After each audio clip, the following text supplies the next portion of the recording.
अभी बहुत सारा कुछ होना बाकी है और अंततः भारतीय जनता पार्टी की जीत होगी। मुकेश सहनी कोई फैक्टर नहीं रहेंगे यहाँ। जिस तरह से बोचहा में उन्होंने अंतर पैदा करके भारतीय जनता पार्टी को हार के लिए मजबूर कर दिया था, कहते हैं कि मुकेश सहनी या तो महागठबंधन में या फिर एनडीए में रहेंगे। उनके लिए अपना व्यक्तिगत राजनीतिक जमीन बहुत मजबूत नहीं है कि हमें अब जनता के हिसाब से नीतियां बनानी पड़ेंगी। इसका सीधा मतलब है कि 17 साल के नीतीश कुमार के शासन पर क्वेश्चन मार्क है। और ये क्वेश्चन मार्क सिर्फ वही नहीं है, क्वेश्चन मार्क कुढ़नी की जनता ने भी लगाया है और नीतीश कुमार की शराबबंदी को पूरी तरह से फेल बताया। जातीय समीकरण के आधार पर कहा जाता है कि जीत हार होता है, लेकिन वहां सभी जातियों का वोट अगर मिला दे तो सब एक बराबर है। नमस्कार, भारत लाइव देख रहे हैं आप। कुढ़नी उपचुनाव का परिणाम सामने है। भारतीय जनता पार्टी 3500 के आसपास वोटों के मार्जिन से जीत चुकी है। क्या कारण रहा कुढ़नी उपचुनाव में भाजपा के जीतने का और महागठबंधन के हार का क्या कारण रहा? समीक्षा होगी और समीक्षा पार्टी के नेता करेंगे, लेकिन हम लोग भी समीक्षा करेंगे कि आखिर एग्जिट पोल में हमने जो बताया था वो हुआ कि नहीं हुआ, और एग्जिट पोल के आधार पर हम लोगों ने क्या गलती की, कौन सा समीकरण हमसे छूटा, उस पर भी चर्चा करेंगे और कौन से नए समीकरण सामने आए। बाबा, कुढ़नी चुनाव का परिणाम आपके सामने भी है, हमारे सामने भी है। हम लोगों ने एग्जिट पोल किया था, अब क्या अलग है चुनाव परिणाम आने के बाद? क्या गलतियां जदयू से हुई, महागठबंधन से हुई? देखिए सनी, हम लोग सुबह से ही आज एक एक मिनट का अपडेट दे रहे हैं। हर राउंड की गिनती के बाद हम लोग बता रहे थे, और जब जनता दल यूनाइटेड आगे चल रही थी तब भी हम लोगों ने कहा कि ये एक फेज है, इस फेज के बाद अभी बहुत सारा कुछ होना बाकी है और अंततः भारतीय जनता पार्टी की जीत होगी। हम लोग पूरी तरह से, हमारा जो सत्य शोध था वो अपनी जगह पर है। हम लोगों ने बताया था कि मुकेश सहनी कोई फैक्टर नहीं रहेंगे यहाँ। जिस तरह से बोचहा में उन्होंने अंतर पैदा करके भारतीय जनता पार्टी को हार के लिए मजबूर कर दिया था, लेकिन यहाँ वो किसी के लिए कोई फैक्टर नहीं रहेंगे और इस पूरे चुनाव में दो लोगों के बीच में ही टक्कर होगी, क्योंकि सभी जानते हैं कि मुकेश सहनी या तो महागठबंधन में या फिर एनडीए में रहेंगे। उनके लिए अपना व्यक्तिगत राजनीतिक जमीन बहुत मजबूत नहीं है।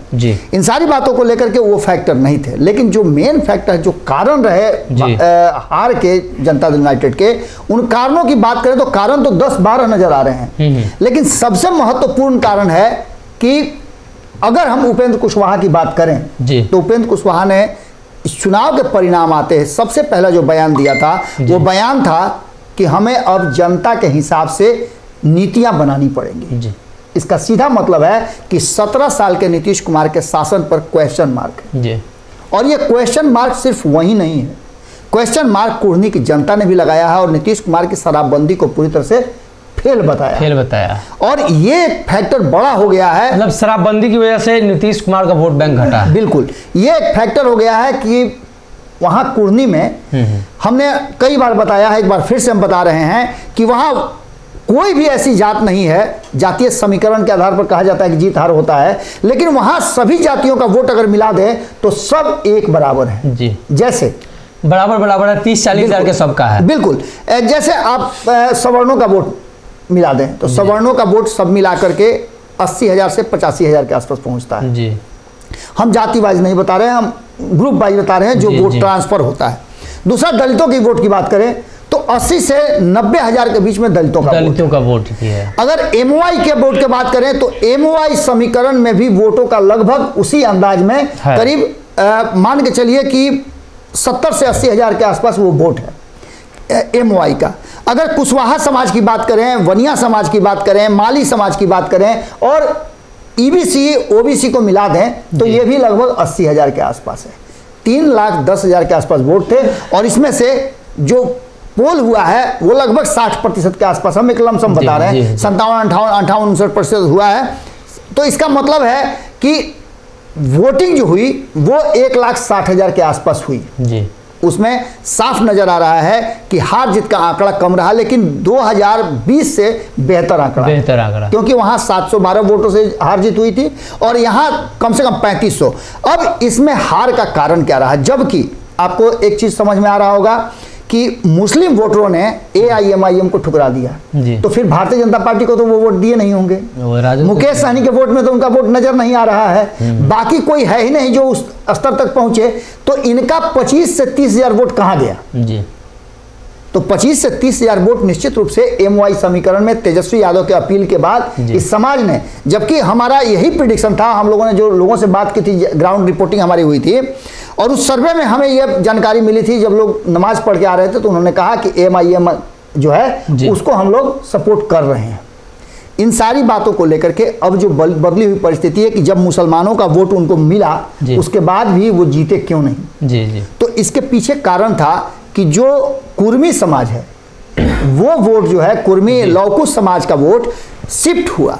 लौकुश समाज का वोट जो पड़ना चाहिए था नीतीश कुमार को, वो उनको नहीं पड़ा। और दूसरा, यादव वोटरों में डिवाइड हो गया। यादव वोटरों में जो उम्मीदवार उतारा गया था मनोज कुशवाहा, उस उम्मीदवार से बहुत नाराजगी थी। उनके ऊपर आरोप कई लगे हुए थे, जिसमें यादव समाज के साथ उनका पहले का कोई ऐसा मामला है जिस मामले को लेकर के यादव समाज काफी नाराज था।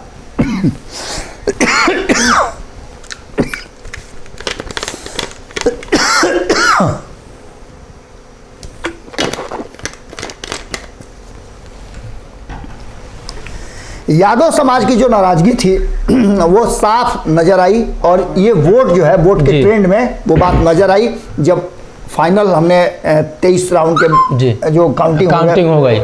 उसके बाद आपको बताते हैं कि ये एक फैक्टर था। दूसरा फैक्टर, तीसरा फैक्टर जो है, वहां सवर्णों के वोट में भूमिहार वोटर पर सबकी निगाह थी, लेकिन राजपूत, ब्राह्मण और कायस्थ, इस वोट पर किसी की नजर नहीं थी। ये वोट भारतीय जनता पार्टी का कोर वोट कहा जाता था, लेकिन इसको अपनी तरफ करने के लिए नीतीश कुमार अपने लोगों को छोड़ दिए, जो लौकुश था उसको छोड़ करके राजपूत वोटरों को लुभाने में लगे हुए थे, और इसके लिए उन्होंने 21 लोगों की 3 कमेटी बनाई थी।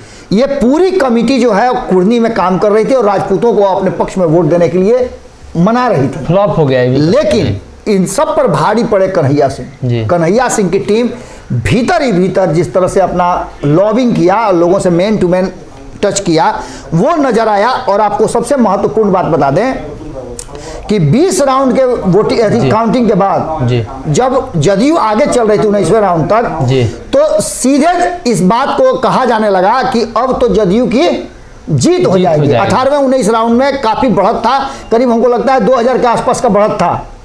लेकिन जब मेरी बात लगातार हो रही थी वहां जो क्षेत्र में लोग काम किए थे उन लोगों से, तो उन लोगों ने कहा कि बाबा थोड़ा सा वेट कर लीजिए, 23वां राउंड में जो आज अभी वर्तमान स्थिति है, ये आंकड़ा जो है जीत का भारतीय जनता पार्टी का 3000 से 5000 के बीच होगा। इसके पीछे कारण था कि जो अंतिम जो राउंड चल रहा था उसमें 22 और 23वां राउंड में कई ऐसे राजपूतों के गांव हैं मिले जुले, और इसमें कुछ गांव कुर्मी और कोयरी के भी हैं, जहां के वोटरों ने भी उनका साथ नहीं दिया। और उसके साथ साथ एक ऐसा पंचायत था जहां वैश्य वोटर और यादव वोटरों की संख्या बराबर। तो ऐसी स्थिति में हरपुर बलरा, जगन्नाथपुर, हरिशंकर मनियारी, रजला, ये सारे गांव जो है राजपूतों के हैं, और ये वोट कहीं ना कहीं RCP सिंह गुट ने ट्रांसफर कराया था। उनको ये भरोसा था कि ये जो जीत का आंकड़ा है ये उनके तरफ शिफ्ट कर जाएगा, और इसी आधार पर वो लगातार ठोक करके बोल रहे थे कि जीत हो रही है। तो एक फैक्टर ये था कि कुशवाहा को छोड़ करके राजपूतों पर भरोसा किया गया। लेकिन इन सब में जो सबसे बड़ा फैक्टर था वो फैक्टर था कि जिस तरह से नीतीश कुमार और नीतीश कुमार के कैंडिडेट मनोज कुशवाहा ने, जैसा कि खबरों में भी कई लोगों ने, जो वहां के क्षेत्रीय लोग हैं, उन लोगों ने कहा है कि उसको उनके व्यवहार को लेकर के और जिस तरह से वो अपने सहयोगियों पर भी धाक जमाते थे, धौंस दिखाते थे, उसको लेकर के भी काफी कुछ असर पड़ा है।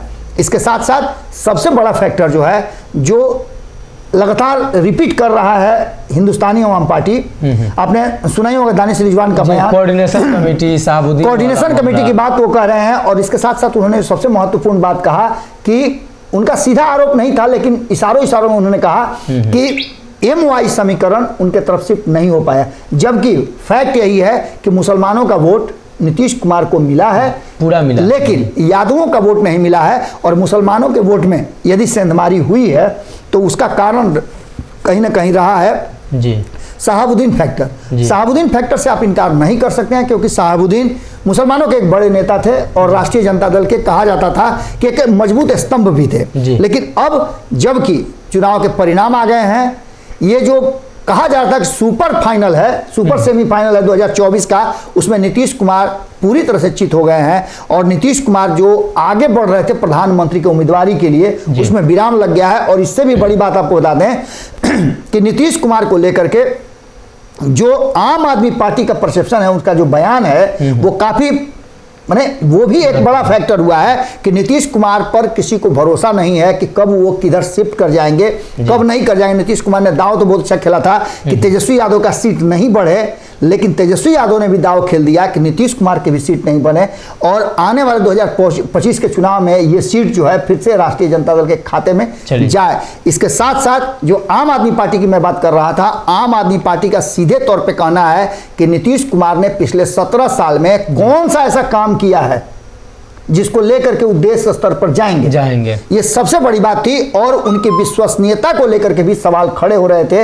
एक तरफ जहां केजरीवाल लगातार हारने और जीतने वाले और उसके साथ साथ पिछड़ने वाले सबको बधाई दे रहे थे, वहीं नीतीश कुमार आपने देखा कि किस तरह से लोगों के साथ व्यवहार कर रहे हैं और लोगों को किस भाषा के प्रयोग से संबोधित कर रहे हैं। ये सारी बातें जो है कहीं ना कहीं फैक्टर बनी और इन 4 फैक्टरों से कहीं ना कहीं महागठबंधन जो है पूरी तरह से ध्वस्त रहा और अब महागठबंधन के भीतर ही इसको लेकर के बवाल मचा हुआ है। महागठबंधन अब आने वाले 9 तारीख 10 तारीख के बाद क्या स्थिति होती है वो दर्शनीय होगा, लेकिन सबसे बड़ी बात होगी कि जब विधान मंडल का सत्र चलेगा जो कि इसी महीने है, उसके अंदर बहुत सारी ऐसी चीजें देखने को मिलेगी। कहा तो यहां तक जा रहा है कि ललन सिंह ने अपने लिए रास्ता बना लिया है और नीतीश कुमार एक बार फिर से फूका के फूका रह जाएंगे। तो कहीं ना कहीं बिहार में मुख्यमंत्री नीतीश कुमार की पार्टी जनता दल यूनाइटेड के हार के पीछे के कारण थे और यही वो कारण बताया जा रहा है। पार्टी समीक्षा भी करेगी, गठबंधन समीक्षा करेगा, कितना वोट आया कितना नहीं आया, कौन कौन से जातीय समीकरण काम किए। ऐसे में इंतजार करना होगा, आने वाले दिनों में सब कुछ साफ होगा। अगर ये वीडियो पसंद आई और वह बिहार के राजनीति और बिहारियत से सरोकार रखेनी तो सब्सक्राइब बटन दबा के चैनल के सब्सक्राइब कर ली। ओजे एगो घंटी बा, ओकरा बटन दबा देला से कुल सटीक और मारक खबर रुआ मुफ्त में मिल जाई। अगर रुआ पत्रकारिता के हमनी के नया प्रयोग में सहयोग कर चाहतानी तो ज्वाइन बटन दबा दी।